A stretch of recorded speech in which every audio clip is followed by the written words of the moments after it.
ಎಲ್ಲ ಸ್ನೇಹಿತರಿಗೆ ತರಗತಿಗೆ ಸ್ವಾಗತ. ತರಗತಿ ಪ್ರಾರಂಭ ಮಾಡೋಕ್ಕಿಂತ ಮುಂಚಿತವಾಗಿ ನಮ್ಮ ಒಂದು ಯೂಟ್ಯೂಬ್ ಚಾನಲ್ಗೆ ಸಬ್ಸ್ಕ್ರೈಬ್ ಆಗಿ ಜೊತೆಗೆ ಪ್ರತಿನಿತ್ಯ ತರಗತಿಗಳನ್ನು ವೀಕ್ಷಿಸಿ ಅನ್ನುತ್ತಾ ಇವತ್ತಿನ ತರಗತಿಯನ್ನು ಪ್ರಾರಂಭ ಮಾಡ್ತಾ ಹೋಗ್ತಾನೆ. ಇವತ್ತಿನ ತರಗತಿ ರಣಜಿತ್ ಸಿಂಗ್ ಬಗ್ಗೆ ಚರ್ಚೆಯನ್ನು ಮಾಡ್ತಾ ಹೋಗೋಣ. ಈ ರಣಜಿತ್ ಸಿಂಗ್ ಬಗ್ಗೆ ಮಾಹಿತಿಯನ್ನು ನೋಡೋದಾದರೆ ಇವರು 1780ರಲ್ಲಿ ಜನಿಸ್ತಾ ಹೋಗ್ತಾರೆ. ಯಾರು? ರಣಜಿತ್ ಸಿಂಗ್. ಸಿಖ್ಖರ 12 ಒಕ್ಕೂಟಗಳಲ್ಲಿ ಒಂದಾದಂಥ ಸುಕೋರ್ ಚಾಕಿಯ ಮಿಸ್ಲಾ ನಾಯಕ ಮಹಾಸಿಂಗನ ಮಗ ಆಗಿರ್ತಾನೆ. ಯಾರ ಮಗ ಆಗಿರ್ತಾನಪ್ಪ ಅಂದ್ರೆ ಮಹಾಸಿಂಗನ ಮಗ ಆಗಿರ್ತಾನೆ. 10ನೇ ವಯಸ್ಸಿನಲ್ಲಿಯೇ ತಂದೆಯನ್ನು ಕಳ್ಕೊಳ್ತಾನೆ. ಯಾರು? ರಣಜಿತ್ ಸಿಂಗನು ತನ್ನ 10ನೇ ವಯಸ್ಸಿನಲ್ಲಿಯೇ ತಂದೆಯನ್ನು ಕಳ್ಕೊಳ್ತಾ ಹೋಗ್ತಾನೆ. ಅವನು ಸಣ್ಣ ಪ್ರದೇಶದ ಒಂದು ಒಕ್ಕೂಟದ ನಾಯಕನಾಗ್ತಾನೆ. ಯಾವುದು? ಸುಕೋರ್ ಚಾಕಿಯಾದ ಒಂದು ಮಿಸ್ಲನ ನಾಯಕನಾಗ್ತಾನೆ. ಜೊತೆಗೆ ಕಾಬೂಲಿನ ಜಮನ್ ಶಾ ಭಾರತದ ಮೇಲೆ ದಂಡಯಾತ್ರೆ ಕೈಗೊಂಡಾಗ ರಣಜಿತ್ತನು ಅವನಿಗೆ ಸಲ್ಲಿಸಿದಂಥ ಸೇವೆಗೆ ಮೆಚ್ಚಿ ರಾಜ ಎಂಬ ಬಿರುದನ್ನು ಅಥವಾ ರಾಜ ಎಂಬ ಪದವಿಯೊಂದಿಗೆ ಲಾಹೋರಿನ ರಾಜ್ಯಪಾಲನನ್ನಾಗಿ ನೇಮಕಗೊಂಡ್ತಾನೆ.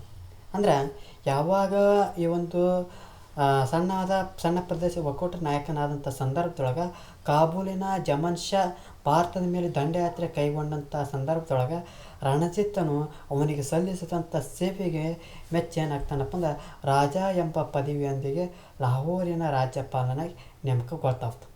ಆಗ ಅವನಿಗೆ ವಯಸ್ಸು ಎಷ್ಟಪ್ಪ ಅಂದ್ರೆ ಕೇವಲ 19 ವರ್ಷಗಳಾಗಿರ್ತವೆ. ನಂತರ ವಿಸ್ಮಯಕಾರಿ ರೀತಿಯಲ್ಲಿ ಪ್ರಬಲನಾಗಿ ಬೆಳ್ತಾ ಹೋಗ್ತಾನೆ. ಯಾರು? ರಣಜಿತ್ ಸಿಂಗನ್. ಜೊತೆಗೆ ಸಿಖ್ ಸಮುದಾಯದ ಮೇಲೆ ಸಂಪೂರ್ಣ ಪರಮಾಧಿಕಾರ ಪಡೆಯುವುದೇ ಅವನ ಪರಮ ಧ್ಯೇಯವಾಗಿತ್ತು. ಅವನ ಒಂದು ಧ್ಯೇಯ ಏನು? ಸಿಖ್ ಸಮುದಾಯದ ಮೇಲೆ ಸಂಪೂರ್ಣ ಪರಮಾಧಿಕಾರ ಪಡೆಯುವುದೇ ಅವನ ಪರಮ ಧ್ಯೇಯವಾಗಿತ್ತು. ಹಾಗಾಗಿ ಸಟ್ಲೇಜ್ ನದಿಯ ಪಶ್ಚಿಮ ಭಾಗಗಳ ಎಲ್ಲ ಸಿಖ್ ಪ್ರಮುಖರನ್ನು ತನ್ನ ನಿಯಂತ್ರಣಕ್ಕೆ ಏನು ಮಾಡ್ತಾ ಹೋಗ್ತಾನೆ? ತೆಗೆದುಕೊಳ್ತಾ ಹೋಗ್ತಾನೆ. ಪಂಜಾಬಿನಲ್ಲಿ ತನ್ನದೇ ಸ್ವಂತ ರಾಜ್ಯವನ್ನು ಸ್ಥಾಪನೆ ಮಾಡ್ತಾ ಹೋಗ್ತಾನೆ. ಯಾರು? ರಣಜಿತ್ ಸಿಂಗನು ಪಂಜಾಬಿನಲ್ಲಿ ತನ್ನದೇ ಆದಂಥ ಸ್ವಂತ ರಾಜ್ಯವನ್ನು ಸ್ಥಾಪನೆ ಮಾಡ್ತಾ ಹೋಗ್ತಾನೆ. 1809ರಲ್ಲಿ ಅಮೃತ್ಸರದಲ್ಲಿ ಇಂಗ್ಲಿಷರನ್ನೊಡನೆ ನಿರಂತರ ಮೈತ್ರಿ ಒಪ್ಪಂದಕ್ಕೆ ಸಹಿ ಹಾಕ್ತಾ ಹೋಗ್ತಾನೆ. ಯಾವಾಗ? 1809ರಲ್ಲಿ ಅಮೃತ್ಸರದಲ್ಲಿ ಇಂಗ್ಲಿಷರನ್ನೊಡನೆ ನಿರಂತರ ಮೈತ್ರಿ ಒಪ್ಪಂದಕ್ಕೆ ಸಹಿ ಹಾಕ್ತಾ ಹೋಗ್ತಾನೆ. ಜೊತೆಗೆ ಯುರೋಪಿಯನ್ ಮಾದರಿಯಲ್ಲಿ ಸೈನ್ಯವನ್ನು ಸಂಘಟಿಸಿ ತರಬೇತಿಗೊಳಿಸ್ತಾ ಹೋಗ್ತಾನೆ. ಯಾರು? ರಣಜಿತ್ ಸಿಂಗನು ಯುರೋಪಿನ ಮಾದರಿಯಲ್ಲಿ ಸೈನ್ಯವನ್ನು ಸಂಘಟಿಸಿ ತರಬೇತಿಗೊಳಿಸ್ತಾ ಹೋಗ್ತಾನೆ. ಇವನ ಒಂದು ಸೈನ್ಯವು ಕೇವಲ ಸಿಖ್ಖರಿಗೆ ಸೀಮಿತಗೊಂಡಿರದೆ ಗುರ್ಖಾಗಳು, ಬಿಹಾರಿಗಳು, ಪಠಾಣರು, ಮುಸಲ್ಮಾನರಿಂದ ಕೂಡಿತ್ತು. ಕೇವಲ ಸಿಖ್ ಸಮುದಾಯದವರಿಂದ ಈ ಒಂದು ಅವನ ಸೈನ್ಯ ಕೂಡಿರಲಿಲ್ಲ. ಜೊತೆಗೆ ಆ ಒಂದು ಸೈನ್ಯದಲ್ಲಿ ಗುರ್ಖಾಗಳು, ಬಿಹಾರಿಗಳು, ಪಠಾಣರು, ಮುಸ್ಲಿಮರಿಂದ ಕೂಡ್ತಾ ಹೋಗಿತ್ತು. ಜೊತೆಗೆ ಲಾಹೋರ್ನಲ್ಲಿ ಫಿರಂಗಿಗಳನ್ನು ತಯಾರಿಸಲು ಎರಕ ಒಯ್ಯುವಂಥ ಕಾರ್ಖಾನೆಯನ್ನು ತೆರ್ತಾ ಹೋಗ್ತಾನೆ.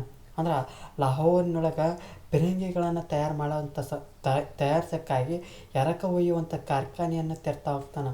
ಅಂದಿನ ಕಾಲದಲ್ಲಿದ್ದಂಥ ಭಾರತೀಯ ರಾಜರ ಸೈನ್ಯಗಳಲ್ಲಿಯೇ ರಣಜಿತ್ ಸಿಂಗನ ಒಂದು ಸೈನ್ಯ ಅತ್ಯುತ್ತಮವಾಗಿರೋದನ್ನು ಕಾಣ್ತಾ ಹೋಗ್ತಾನೆ. ಅಂದ್ರೆ ಅವತ್ತಿನ ಕಾಲದೊಳಗೆ ಅಂದ್ರೆ ರಣಜಿತ್ ಸಿಂಗನ ಕಾಲಾವಧಿಯೊಳಗೆ ಭಾರತೀಯ ರಾಜರ ಸೈನ್ಯಗಳಲ್ಲಿಯೇ ರಣಜಿತ್ ಸಿಂಗನ ಸೈನ್ಯ ಅತ್ಯುತ್ತಮವಾಗಿರೋದು ಕಂಡು ಬರ್ತಾ ಹೋಗ್ತೈತಿ.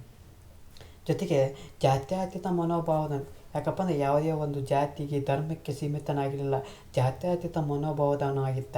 ಉದಾರಿ ಹೃದಯನ ಆದಂಥ ರಣಜಿತ್ ಸಿಂಗನು ಸಿಖ್ ಗುರುಗಳನ್ನು ಅಲ್ಲದೆ ಹಿಂದೂ ಮುಸಲ್ಮಾನ ಗುರುಗಳನ್ನು ಪೋಷಿಸುತ್ತಿದ್ದನು. ಅದೇ ಹೇಳ್ತಿದ್ವಿ, ಜಾತ್ಯತೀತ ಮನೋಭಾವ ಅಂದರೆ ಅರ್ಥ ಮಾಡ್ಕೋಬೇಕು.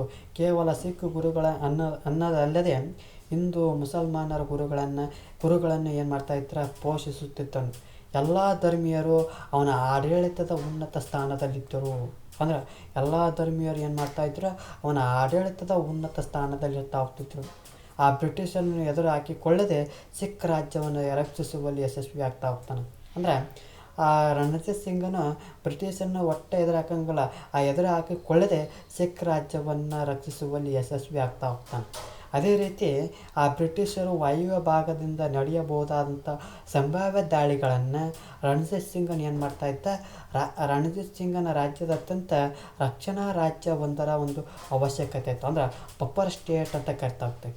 ಒಟ್ಟಾರೆ ಸ್ವತಂತ್ರ ರಾಜ್ಯವೊಂದನ್ನು ಕಟ್ಟಿ ಕೊನೆಯವರೆಗೂ ಸ್ವತಂತ್ರವಾಗಿ ಆಳಿ 1839ರಲ್ಲಿ ರಣಜಿತ್ ಸಿಂಗ್ ಏನಕ್ಕನ ನಿಧಾನವಂತ ಆಗ್ತಾನೆ.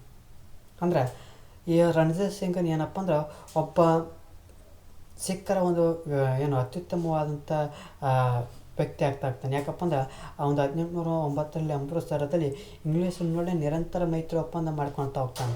ತನ್ನ ಒಂದು ಸೈನ್ಯದೊಳಗೆ ಎಲ್ಲ ಧರ್ಮೀಯರಿಗೂ ಅವಕಾಶವನ್ನು ಕೊಡ್ತಾ ಹೋಗ್ತಾನೆ. ಜೊತೆಗೆ ಎಲ್ಲ ಧರ್ಮಗುರುಗಳಿಗೂ ಪೋಷಣೆಯನ್ನು ಮಾಡ್ತಾ ಹೋಗ್ತಾನೆ. ತನ್ನ ಒಂದು ರಾಜ್ಯವನ್ನು ಆ ಬ್ರಿಟಿಷರಿಂದ ರಕ್ಷಿಸುವಲ್ಲಿ ಯಶಸ್ವಿ ಆಗ್ತಾ ಹೋಗ್ತಾನೆ. ಜೊತೆಗೆ ತನ್ನ ಒಂದು ಸ್ವತಂತ್ರ ರಾಜ್ಯವನ್ನು ಕಟ್ಟಿ ಕೊನೆಯವರೆಗೂ ಸ್ವತಂತ್ರವಾಗಿ ಉಳಿದು 1839 ಏನಕ್ಕಾನೆ ರಣಜಿತ್ ಸಿಂಗನು ನಿಧಾನನಾಗ್ತಾನೆ. ಇದಿಷ್ಟೇನಪ್ಪ ಅಂದ್ರೆ ಈ ಒಂದು ಪಾಠಕ್ಕೆ ಸಂಬಂಧಪಟ್ಟಂಥ ಮಾಹಿತಿ ಆಗ್ತದೆ. ಈ ಒಂದು ಪಾಠಕ್ಕೆ ಸಂಬಂಧಪಟ್ಟಂಥ ಪ್ರಶ್ನೆಗಳ ಉತ್ತರಿಸುವಂಥ ಪ್ರಯತ್ನವನ್ನು ಮಾಡ್ತಾ ಹೋಗೋಣ. ಮೊದಲನೇ ಆಂಗ್ಲೋ ಮರಾಠ ಯುದ್ಧದ ಅಂತ್ಯದಲ್ಲಿ ಮರಾಠರು ಮತ್ತು ಬ್ರಿಟಿಷರ ಮಧ್ಯೆ ಡ್ಯಾಶ್ ಒಪ್ಪಂದವಾಯಿತು. ಯಾವುದು? ಸಾಲ್ಬಾಯ್ ಒಪ್ಪಂದ. ಯಾವುದು? 1775ರಿಂದ 1782. 1802ರಿಂದ 1805 ಪೆಸ್ಸಿನ್ ಒಪ್ಪಂದ. ಇನ್ನೊಂದು 1816ರಿಂದ 1817. ಇದು ಪೂನಾ ಒಪ್ಪಂದದ ಮೂಲಕ ನೀಡ್ತಾ ಹೋಗ್ತೈತಿ. ಇದು ಒಪ್ಪಂದ. ಸಹಾಯಕ ಸೈನ್ಯ ಪದ್ಧತಿಯನ್ನು ಜಾರಿಗೆ ತಂದವರು ಯಾರು? Wellesley, lord Wellesley. ದತ್ತು ಮಕ್ಕಳಿಗೆ ಹಕ್ಕಿಲ್ಲ ಎಂಬ ನೀತಿಯನ್ನು ಡ್ಯಾಶ್ ರಲ್ಲಿಗೆ ಜಾರಿಗೆ ತರಲಾಯಿತು. ಯಾವಾಗ? 1846. ಈ ದತ್ತು ಮಕ್ಕಳಿಗೆ ಹಕ್ಕಿಲ್ಲ ಎಂಬ ನೀತಿಯನ್ನು 1848ರಲ್ಲಿ ಜಾರಿಗೆ ತರ್ತಾ ಕ್ಷಮೆಯಲ್ಲಿ ದತ್ತು ಮಕ್ಕಳಿಗೆ ಹಕ್ಕಿಲ್ಲ ಎಂಬ ನೀತಿಯನ್ನು 1848ರಲ್ಲಿ ಜಾರಿಗೆ ತರ್ತಾ ಹೋಗ್ತಾರೆ. ದತ್ತು ಮಕ್ಕಳಿಗೆ ಹಕ್ಕಿಲ್ಲ ಎಂಬ ನೀತಿಯನ್ನು ಜಾರಿಗೆ ತಂದವರು ಯಾರಪ್ಪ ಅಂದ್ರೆ ಲಾರ್ಡ್ ಡಾಲ್ ಹೌಸಿ ಜಾರಿಗೆ ತರ್ತಾ ಹೋಗ್ತಾರೆ. ಇದಿಷ್ಟೇನಪ್ಪ ಅಂದ್ರೆ ಆಂಗ್ಲೋ ರಣಜಿತ್ ಸಿಂಗನ ಬಗ್ಗೆ ಮಾಹಿತಿ ಆಗ್ತದೆ. ಈ ಒಂದು ತರಗತಿ ಎಷ್ಟಾಗಿತ್ತಪ್ಪ ಅಂದ್ರೆ ನಮ್ಮ ಒಂದು ಯೂಟ್ಯೂಬ್ ಚಾನಲಿಗೆ ಸಬ್ಸ್ಕ್ರೈಬ್ ಆಗಿ, ಜೊತೆಗೆ ಒಂದು ತರಗತಿ ಎಷ್ಟಾಗಿತ್ತಪ್ಪ ಅಂದ್ರೆ ಲೈಕ್ ಮಾಡಿ, ಇಲ್ಲದಿದ್ದರೆ ಡಿಸ್ಲೈಕ್ ಮಾಡಿ. ಏನಾದರೂ ದೋಷಗಳು ಮತ್ತು ನಿಮ್ಮ ಒಂದು ಅಭಿಪ್ರಾಯಗಳನ್ನು ಕಮೆಂಟ್ ಬಾಕ್ಸ್ನ ಮೂಲಕ ತಿಳಿಸಿ ಅನ್ನುತ್ತೆ ಈ ಒಂದು ತರಗತಿಯನ್ನು ಮುಗಿಸ್ತಾ ಇದ್ದೀನಿ. ಎಲ್ಲರಿಗೂ ಧನ್ಯವಾದಗಳು.